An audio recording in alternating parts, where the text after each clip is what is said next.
ሰላም ጤና ይስጥልን የተወደዳችሁና የተከበራችሁ የጊዜ ሚዲያ ቤተሰቦች እንዴት አላችሁ? በያላችሁበት የዓለም ጫፍ በያላችሁበት የሀገር ጥግ ሁሉ ሰላም፣ ፍቅር፣ ጤና ትሆኑ ዘንድ ዞትራ ምኞታችን ነው። ኤልያስ ደግነት ነኝ። የምትከታተሉት ደግሞ ጊዜ ሚዲያን ነው። በዛሬው መሰናዷችን በስህተት ወደ አካውንታቸው የገባን 3.5 ሚሊዮን ብር በታማኝነት ስለመለሱ አንድ ግለሰብ ልነግራችሁ ወደን ነው። አያይዘን እንዲሁ ደግሞ ከዚህ ቀደም እንዲሁ በስህተት ወደ አካውንታቸው የገባን ብር ሄደው ባንክ ድረስ ሄደው ይሄ ገንዘቤን አይደለም በስህተት ወደ አካውንት ያስገባውን ሰው ባካችሁ ይፈልጉልኝ ብለው አፋልገው ብር ስለመለሱ ግለሰቦች ልንነግራችሁ ወደን ነው። እንደዚህ ልብ የሚያሞቅ እንደዚህ ታማኝና ደግ ዜጎች ደግሞ ሲገኙ በደስታ የነዚህን ሰዎች ታሪክ ማውራት ተገቢ ስለሆነ ነው ይህንን ታሪክ ልንነግራችሁ የወደድ ነው። እስከ መሰናዷችን ፍጻሜ ድረስ አብራችሁን ቆዩና መሰናዷችንን ተከታተሉልን። በቆይታችሁም ታዲያ ጊዜ ሚዲያን ሼር፣ ላይክ፣ ሰብስክራይብ፣ ኮሜንት በማድረግ ቤተሰብ ታደርጉን ዘንድ ከወዲሁ በትህትና ጠየቅን። አብራችሁን ስለምትቆዩ እጅግ በጣም ከልብ አድርገን እናመሰግናለን። ክበሩልን።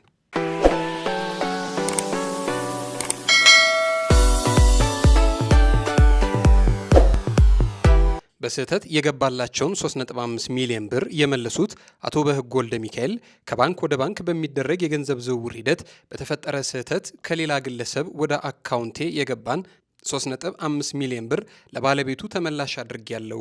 እኔም የስራ ሰው ነኝና እንደዚህ አይነት ክስተት ሊያጋጥም ይችላል። ስለዚህ ገንዘቡ የኔ ስላልሆነና ለባለቤቱ መመለስ ስላለብኝ ሳላቅማማ መልሻለሁ ሲሉ ጉዳዩን በይፋ በማህበራዊ ሚዲያቸው ላይ አጋርተዋል። አቶ በህጉ አክለው ብዙ ሰዎች ሞኝ እንደሆንኩ መመለስ እንዳልነበረብኝና በመልስም ከላዩ ቀንሼ መሆን እንደነበረበት አስተያየት ሲሰጡኝ ሰምቻለሁ።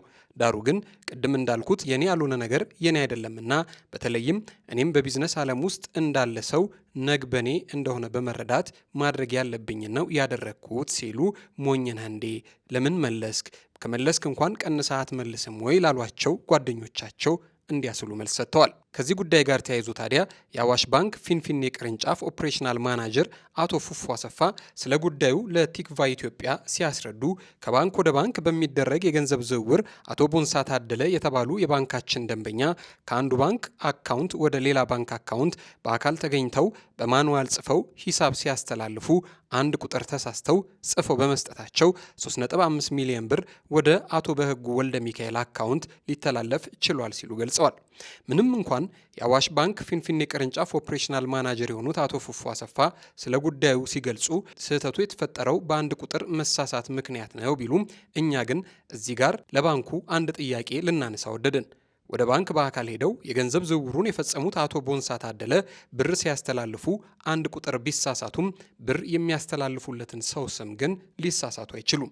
ታዲያ ይህንን የብር ማስተላለፍ ሂደት ያከናወነው የባንክ ሰራተኛ አቶ ቦንሳ በስህተት የጻፉትን የባንክ አካውንት በትክክል ከተጻፈው የግለሰቡ ስም ጋር ሳያመሳክር ዝም ብሎ እንዴት ሂሳቡን ሊያዘዋውረው ቻለ የሚል ነገር ማንሳት ወደድን ነው። ወይንስ ያለ ሂሳቡ ባለቤት ስም ብር ዝም ብሎ ወደ ተፈለገው የሂሳብ ቁጥር ይዘዋወራል ወይ የሚል ጥያቄ ይፈጥርብናል። ምናልባትም እንዲህ ያለውን ጥያቄ ያነሳ ነው የባንክ ቤት አሰራርን ካለማወቅ ሊሆን ይችል ይሆናል። ያም ቢሆን ግን ከገንዘብ ጋር ተያይዞ ለሚከወኑ ክንውኖች ከፍተኛ ጥንቃቄ ይጠይቃል።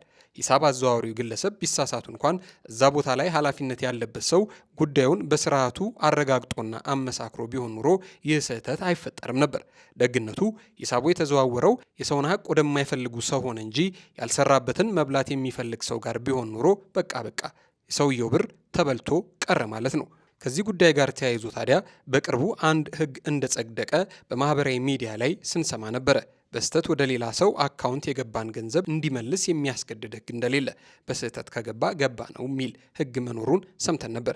ከዚህ ጉዳይ ጋር ተያይዞ ወደ ዋና ጉዳያችን ስንመለስ ባንኩ ለአቶ በህጉ በመደወል ሁኔታውን ማስረዳቱና አቶ በህጉም ተባባሪ በመሆኑ ለባለቤቱ ገንዘቡን ተመላሽ ማድረጋቸውን አስታውቋል። ለሁሉም የባንክ ተጠቃሚዎች የባንክ ባለሙያው ከባንክ ወደ ባንክ በሚደረግ የገንዘብ ዝውውር ሂደት ይህ አይነቱ አጋጣሚ የመፈጠር እድሉ ሰፊ ነው። ሁሉም ሰው በዝውውርና አጠቃላይ በባንክ አጠቃቀም ወቅት ተገቢውን ጥንቃቄ ማድረግ አለበት ሲሉ አሳስበዋል።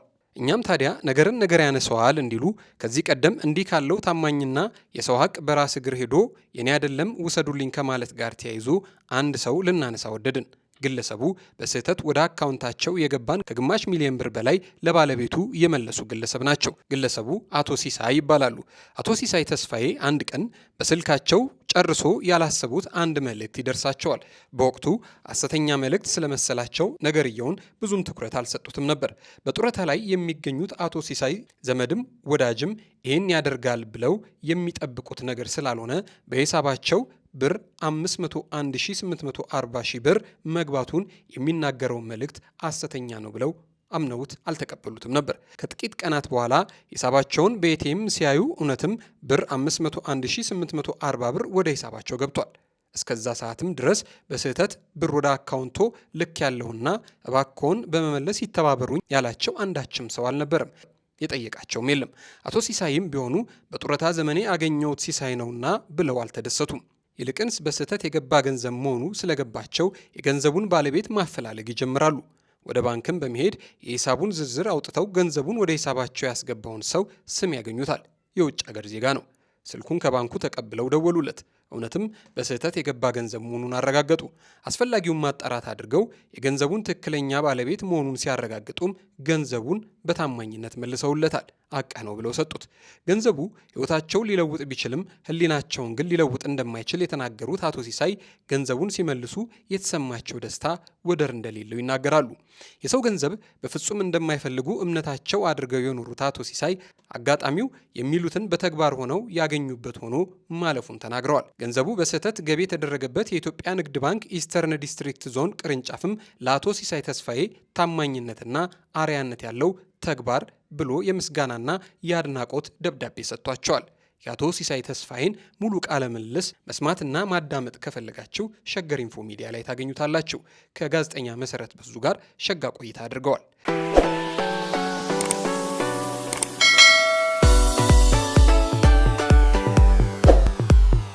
የተወደዳችሁና የተከበራችሁ የጊዜ ሚዲያ ቤተሰቦች ለሰዓቱ የነበረ መረጃ ይሄ ነበር። አብራችሁን ስለቆያችሁ እጅግ በጣም ከልብ አድርገን እናመሰግናለን። ክበሩልን። ቤት የመግዛት እቅድ ያላችሁ እንኳን ደስ አላችሁ። እጅግ ቅንጡና ዘመናዊነትን የተላበሰው ዲዋን ብሎክ ለሽያጭ ማውጣታችንን ስንገልጽ በታላቅ ደስታ ነው። የጠዋት ፀሐይና ውብ የሆነውን የከተማችንን እይታ ከቤት ሆነው ማየት የሚያስችል አዲስ እየተሰራ ባለው የኮሪደር ልማት እያሸበረቀች ባለችው አዲሲቷ ለቡ ላይ በ65395 ካሬ ላይ በተንጣለለው መንደራችን ከባለ 1 እስከ ባለ 4 መኝታ ማለትም ከ71 እስከ 168 የካሬ አማራጮችን አቅርበንሎታል። የአከፋፈሉ ሁኔታ እንዳያሳስበው በካሬ ከ78,000 ብር ጀምሮ በ8% ቅድመ ክፍያ እንዲሁም 60% የባንክ ብድር የተመቻቸላቸው ዘመናዊና ውብ መንደርን ይቀላቀሉ። ለበለጠ መረጃ ከስር ባለው ስልክ ቁጥር ይደውሉልን።